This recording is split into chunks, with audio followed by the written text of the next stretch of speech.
Imagine losing someone you loved dearly, only to have them reach out to you from beyond the grave. This is a story of love, loss, and inexplicable occurrences. Listen closely as we unravel the chilling tale of a man haunted by messages from his deceased girlfriend. This is "My dead girlfriend keeps messaging me on Facebook. My dead girlfriend keeps messaging me on Facebook.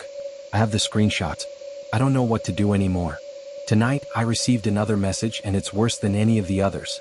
My girlfriend passed away on August 7, 2012, in a horrific 3-car accident while driving home from work. Someone ran a red light and she died almost instantly at the scene. We'd been together for 5 years. She wasn't big on marriage, she thought it was outdated and gave her a strange feeling, but if she had been, I would have married her within months. She was lively, always picking daring games, happiest when camping, but also a tech enthusiast. She always smelled like cinnamon. But she wasn't perfect.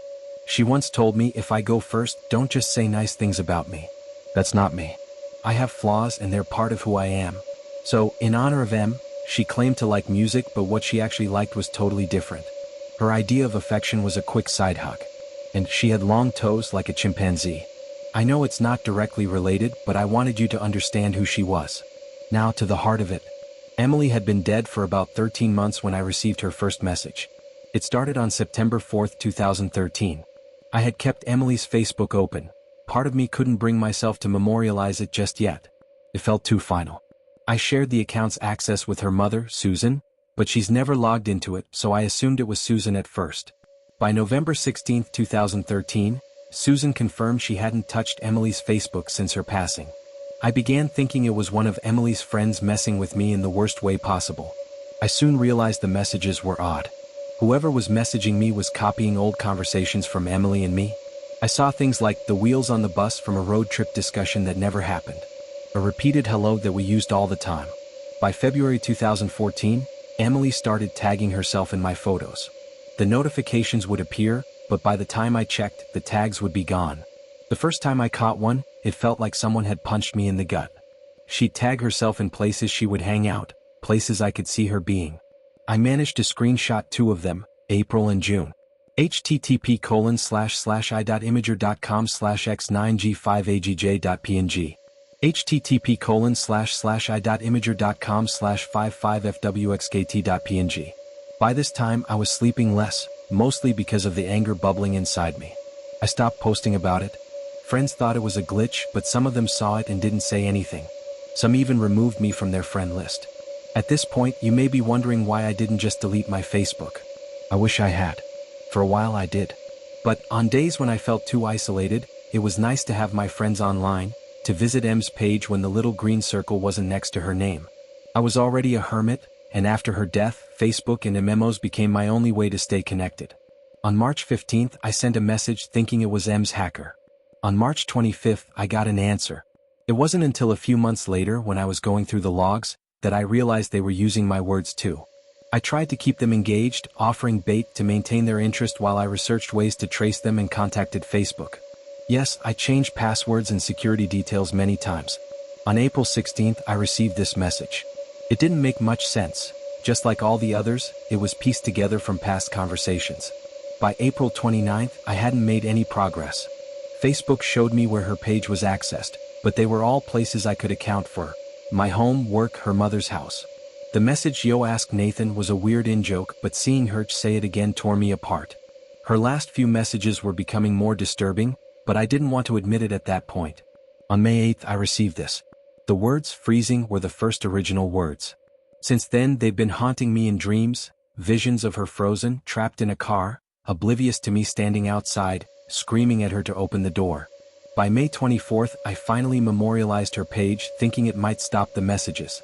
Her reply, though, sent me back to square one. The crash had been brutal. The dashboard crushed her, severing her from her right hip to midway down her left thigh. One of her legs was found under the back seat. Going back to August 7, 2012, I found some logs from that day just before she died. These were the last messages we exchanged when I thought she was still alive.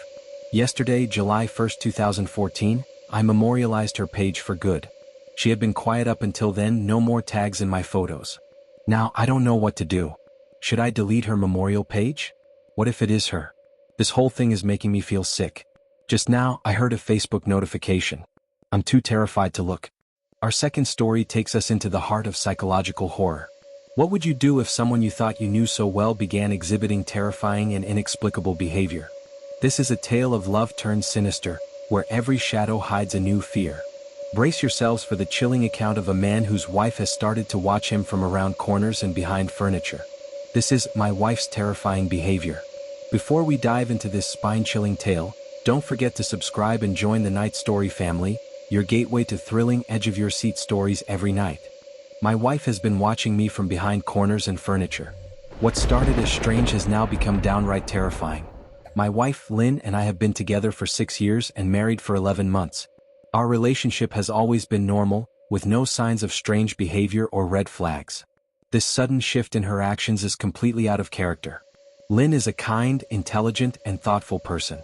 She's practical and never the type to be playful or try to scare me. She's not even a fan of horror films. When we first started dating, she agreed to watch The Shining with me because she knew I loved horror. She was so terrified that we had to turn it off halfway through. She's never liked anything creepy or pranking. It's just not her thing. That's why this whole situation feels so bizarre. It's just not like her at all. Also, she's never had any mental health issues, and as far as I know, there's no history of it in her family.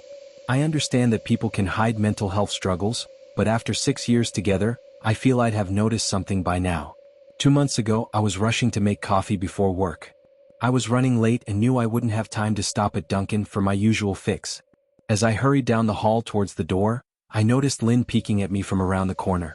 I only saw her eyes and a strand of dark hair hanging against the wall, with her body hidden behind the corner.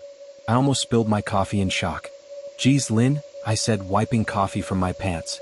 "You scared the crap out of me." She immediately disappeared like a child caught doing something naughty. I heard her scamper towards the living room. By the time I reached the door, she was out of sight. It was strange, but it also seemed a bit playful, which was unlike her. I called out that I loved her, teasing her as I left. I heard her laugh as I closed the door behind me. Her behavior was odd, but it wasn't enough to worry about. I forgot about it by lunchtime, and when I came home, she was back to her normal self. Neither of us mentioned it, and life went on. The next incident happened 3 days later. It was 2 a.m. and I woke up for a drink. Standing at the kitchen island, I felt like I was being watched. I glanced down and saw Lynn's grinning face staring up at me from behind the island, her wide eyes unblinking. She was grinning like the Cheshire Cat. I screamed, not out of anger but fear. At the sound of my scream, Lynn quickly retreated, scrambling backward on all fours, her hands and feet slapping the tile floor. I stood frozen, completely shocked by what I'd just witnessed. It took me a while to go back upstairs, but I eventually did. Lynn was lying in bed, asleep, or at least pretending to be. I watched her breathing for a moment to be sure. I thought she might jump out at me when I climbed in, but she didn't. Her breathing was deep and steady. I began to wonder if I'd imagined the whole thing. The next morning, I casually asked her about it. "What was that last night?" I asked, trying to keep my tone light. She frowned and shook her head, like she had no idea what I was talking about. "You were peeking at me," I said, pointing to the spot by the kitchen island. She looked at the spot, then laughed uncontrollably. I couldn't help but laugh with her. "You creep me out sometimes, you know that?" I said. She giggled and wrapped her arms around me. "You creep me out all the time," she teased. We went about our day, but I couldn't shake the unsettling feeling of her grinning at me from behind the island.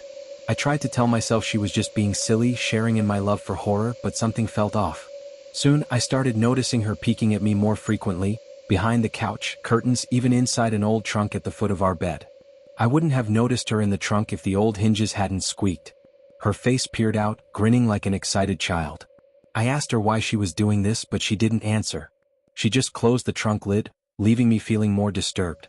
It seemed like a game to her, but I hoped it would end soon. For 2 weeks, she didn't peek at me, and I thought she was done with it. One night, I jokingly mentioned she must have given up on her spy game, to which she smiled and said, "Maybe I've just gotten better at it." I couldn't tell if she was joking, but the thought stuck with me. Was she still watching me when I wasn't aware? I became paranoid, always checking corners and behind doors, but after a few weeks with no incidents, I started to relax. Felt like a bad memory. Then, things took a terrifying turn a few days ago. Lynn had gone to a friend's house and I was playing games on my laptop. After showering, I felt that awful sensation of being watched. I opened my eyes and my heart almost stopped. Lynn was peeking at me through the shower curtain. Her face was pressed against it, her dark hair dripping wet, her eyes wide and unblinking. She was grinning in a twisted, disturbing way. I screamed and stumbled back against the wall. Her smile didn't waver. Her makeup ran down her cheeks in black streaks. I was terrified. We stood frozen for what felt like forever. Then she slowly pulled her head out, moving backwards toward the bathroom door. The door slammed shut behind her. I locked the bathroom door and stayed in there for over an hour. When I heard no more noise, I cautiously listened at the door, hoping it was over. But I heard nothing but my own rapid breathing. I demanded to know what was going on. Lynn's reply was a faint, chilling moan, followed by silence. I called out her name but received no answer. I was too scared to open the door, so I knelt down to peer under it. The hallway was empty, but I couldn't shake the feeling that she was hiding somewhere.